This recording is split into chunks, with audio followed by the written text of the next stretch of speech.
Teman, jumpa kembali bersama saya Waslam tentunya masih di channel kesayangan kita bersama. Mudah-mudahan teman-temanku semuanya dalam keadaan sehat walafiat tanpa kurang satu apapun, dimudahkan segala urusannya, dilancarkan rezekinya, dan dikabulkan segala doa-doanya.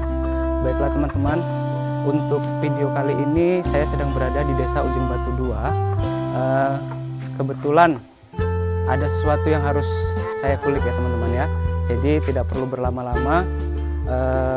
Mari kita ke tempat apa lokasinya teman-teman ya. Seleksi baru kita jadikan telur. Oh berarti untuk pembibitannya pertama telur duluan. Iya. Baru diseleksi telurnya atau gimana ditetaskan? Ditetaskan sendiri mas, manual? Iya. Ataupun Seleksi. ada mesin penetasnya sendiri? Enggak. Nggak ada ya? Enggak ada. Kalau untuk beli telurnya sendiri, kira-kira lah kalau mau buka seperti ini ada berapa box saya lihat ini kira-kira butuh berapa telur mas? Berapa ribu telur itu? Kalau telur main kilo mas.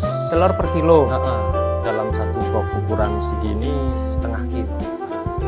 Setengah kilo takaran untuk box yang kira-kira panjangnya 2 meter setengah kali 1,5 ya? 120. Kali 120 ya mas ya, kira-kira 1 kilo telur ya?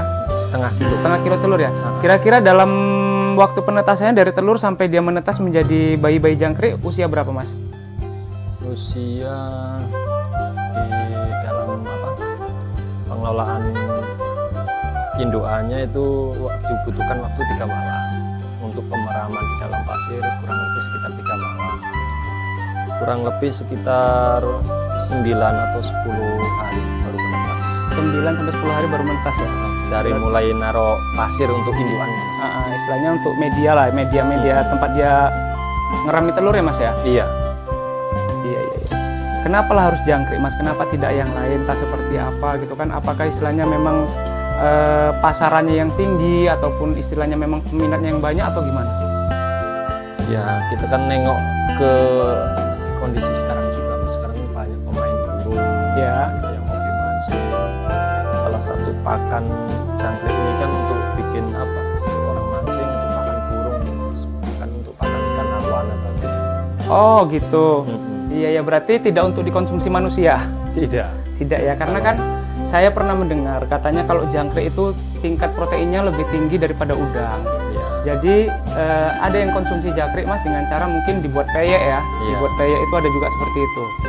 Ya. Berarti mas sendiri belum pernah lah ya makan jangkrik ya mas ya?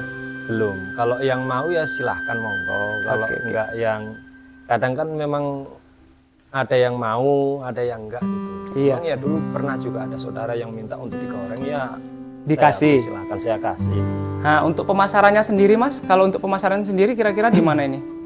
Ya kalau pemasaran kita jual sendiri mas, langsung terjun ke lapangan. Oh tidak melalui agen lagi ya? Tidak. Oke.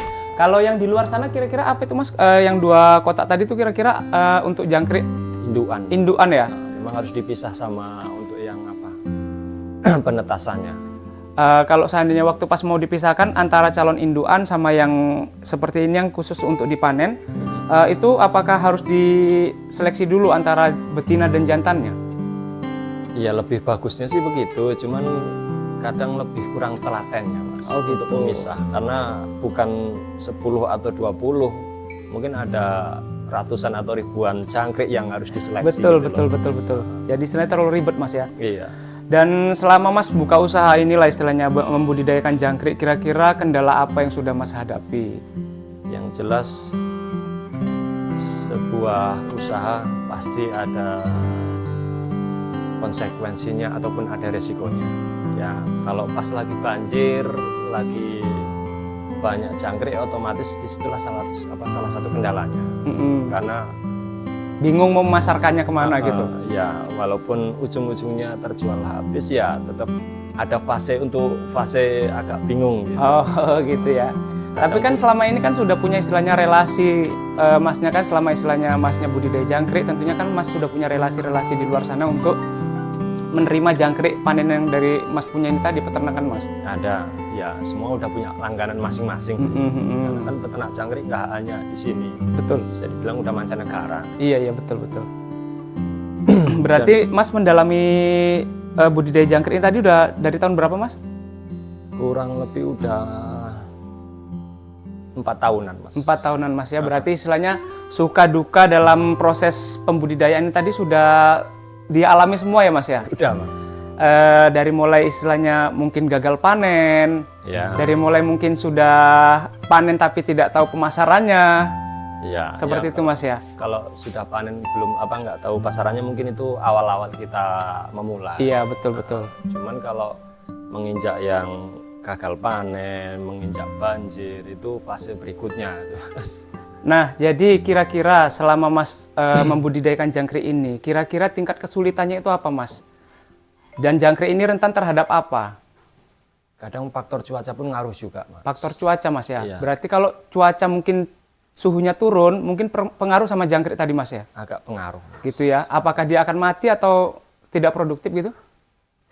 Kadang ada juga yang mau mati besar, Mas. Kita tingkat kerugian kan ada juga yang lebih rugi ketika mati besar, Mas. Mati besar itu berarti partainya banyak yang mati ya? Maksudnya dalam artian ketika sudah hampir tiba waktunya untuk dipanen, malah banyak yang mati. Berarti langsung pailit langsung di situ ya? Lain hal kalau dia mati kecil, baru ditepar, baru ditaruh di dalam pot, nggak lama kemudian mati, mungkin kita tingkat kerugian hanya dibeli telurnya aja. Betul. Tapi kalau udah masuk mendekati waktunya panen, kita kan sudah rugi tenaga, rugi telur, Betul. Semua lah pokoknya ya. Jadi kira-kira Mas, selama Mas membudidayakan jangkrik ini untuk pasaran harga tertinggi per kilonya berapa?